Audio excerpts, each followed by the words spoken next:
Good morning, my fellow vloggers and designers. I hope you're all designing.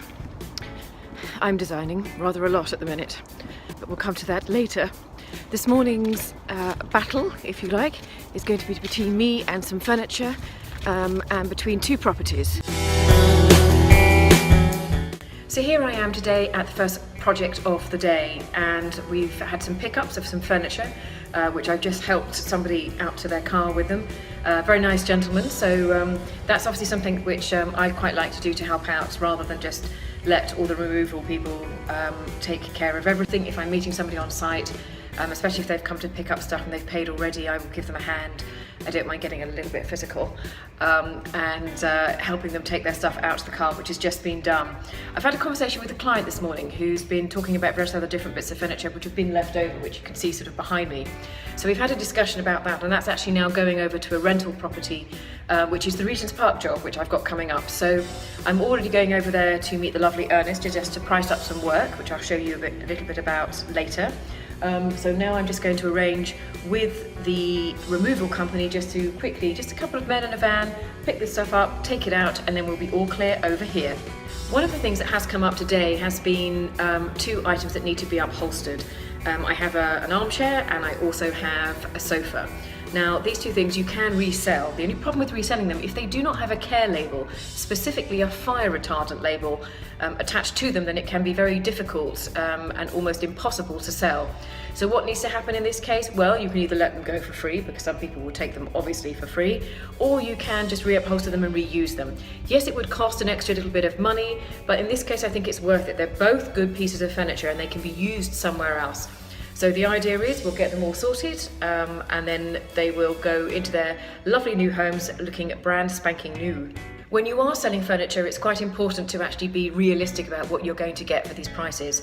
Most people don't want to spend the amount of money that you have spent on a piece of furniture. In fact, they just want a bargain. And I can totally understand that, but you must be able to relay that to your clients who think, well, I paid X amount for this and I want to get X amount back. And that's just suddenly not always the case. So you have to be quite clear with your clients about what you can sell and what you can't. So here we are at the Regent's Park job. Now, this is a job which is going to be a very, very quick in and out type of a job.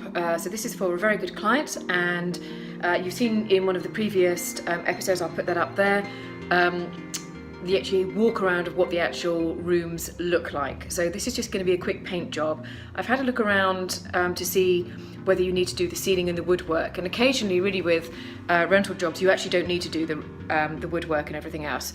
I like to do everything, but if you are on a budget, then sometimes you can get away without doing the woodwork and the ceilings if that's what the client will allow it to happen. What I've also done is gone around and have a look at all the various other different things that need to happen within the actual flat. So things like an extra headboard is needed, there are lights that need changing, and there are a few other little bits and bobs, little repairs that need to be done to the window sills, etc. The blinds are in good condition, so I don't mind leaving those for the moment. They're still workable and they'll be perfect for the rental conditions. Other than that, the whole place will need a complete builder's clean after the decorators have been, because they obviously will be sanding and that causes dust. The other thing that would happen is there is a sofa here, which I'll show you in a moment, and that sofa is just needing some cleaning. You can get some covers, which you could do. I'm not quite sure, we'll have a look at and see how much they cost, because we are working on a budget for this particular property.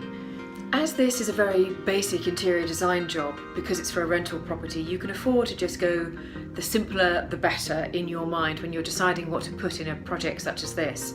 When I first came into this flat, about 5-6 years ago, whatever it was now, it was a very, very cold flat and we very much wanted to warm the place up. It had wooden floors throughout, bad wooden floors, they were laminate floors, they weren't very good. So rather than take all those up and start again, we just carpeted through. So new skirting went on, carpeted through, and we just painted the walls. And the walls that we actually went for, the colour that we went for is a very, you can sort of see it, it's a very almost like a pale pink. It actually is a Dulux colour called Nude Glow. All these different paint names, and it's fine, and it's actually worked extremely well. It's got a very warm feeling in the flat. And to add to that, we actually added these blinds in. So these are obviously, as you can probably see, These are roller blinds, they're blackout blinds, and they're a very interesting sort of texture, which you don't normally get on these kinds of blinds, but they're very good. They've actually worked extremely well, and they will be staying, so which is really good. Obviously, you have something here which is built in. So this built-in wardrobe, that's obviously staying. That random chest of drawers, bedside table there has just appeared from somewhere. So that can either stay or go. It'll probably stay. If people don't want it, then I can get rid of it for them. But that's the way that the colour scheme went for this particular property. But next time around, I think we're going to do something a little bit different. So to make it different in here, we're going to go for a different coloured palette. And the palette which I have in mind is actually much cooler. So although that these walls, this nude glow, you can't see it very well here, it's almost like a soft peachy pink. You might better if I sort of spin around, you can sort of like see it there. It's a really beautiful colour, but I think we're going to sharpen things up a little bit and modernise things up a bit. So we're probably looking at a couple of different colours. One in particular, it's a Dulux colour, and it's called Egyptian Cotton. Now I'll put that up so you can actually see the link of it, so you can see exactly what it looks like. It's a very nice, sort of very pale sort of grey. I won't say taupe, which I know that a lot of designers use, but it's a very nice, cool, calm and collected colour, and it is a very, very popular one from Dulux.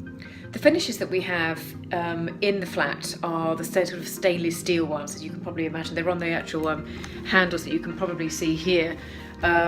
In this built-in joinery here. So these were here all previously before I didn't need to do anything with them. They are a stainless steel, which is exactly the same as the sockets. Now I come to mention it, let me see if I can show you those here. So this, as you can see, it's a stainless steel, it's a brushed steel, and these are quite normal, quite modern, and will do perfectly for a place of this choice. What I would say is, if you're going to do something like this, then you should actually make sure that all the collars and cuffs fit, so that the handles, the light switches and anything else that goes with it, you should at least try and make it match as much as is possible. The kitchen has actually fared, I think, better than the rest of the place. I think this guy who actually basically lived here didn't really do any cooking whatsoever. So the units, whilst they could do with a bit of a scrub clean, have actually worked extremely well, as have the tiles. Now these are very, very simple tile. They're actually by Tops Tiles, and they're called Regal. I'll put a little link up so you can see exactly what they look like and where to get them. It's funny when you're doing kitchens, because I get asked a lot about kitchens of what makes a good kitchen design. And this is obviously a rental property, so it's nothing spectacular. It is very much plain and very bog standard, but it's actually stood up, as I said, very well between 6 or 7 years old. I do get asked what I would actually ask clients when I put kitchens together, and the first thing that I actually ask as far as appliances are, what type of brand do they want? So some people will go for something like Bosch, which is very, very good, and again, that also stands the test of time, being German. But I also ask about hobs. Now, as you can kind of see here, this is a gas hob. Obviously the alternative to that is something like an electric induction heater sort of hob, and that's fine as well, and some people prefer the others. It's amazing how many people still want to do gas. The other thing to note when you're doing a project like this is to recognise the fact that you won't be ripping out and starting again. It's a nice idea, certainly for all us designers, to sort of have a blank canvas, throw everything out and then start again, but it just doesn't work that way. What you'll generally have on a general basis is it won't be up to you to decide budgets, it won't be up to you to decide what goes and stays. Generally you'll just be told, this is staying, this is staying, this is staying, work around it, and then you have to, in theory, blend all of your design ideas within what's actually existing in the property. This wouldn't necessarily actually be a problem. I think what generally tends to happen is that most designers, again, think that they've got an unlimited budget and they wouldn't be doing something like this. But especially when you start off, you will be doing things like this, and you should be doing things like this. You can't really just expect that you will start on a great big massive project and be paid vast amounts of money for it. It doesn't work that way. You need to cut your teeth, you need to learn your trade. Otherwise, if you did go into a big job, straight from school, as it were, or straight from any course that you've been doing, if you go straight into it, into a big job, you will feel overwhelmed, and that's when you'll make mistakes, and that's why you won't get good recommendations for the next job and the next job that we're coming down the line. Think of these types of projects as a lot of mini way of getting to know your trade. That's certainly how I would treat it. I would actually look at this as if to say, it's not a full design job, you're just putting together a rental flat for somebody. It's cheap, it's cheerful, but you can add a few sort of finishing touches to see how things work. This one was worked very, very well. It rented extremely quickly, and I'm sure it will again on the next time around.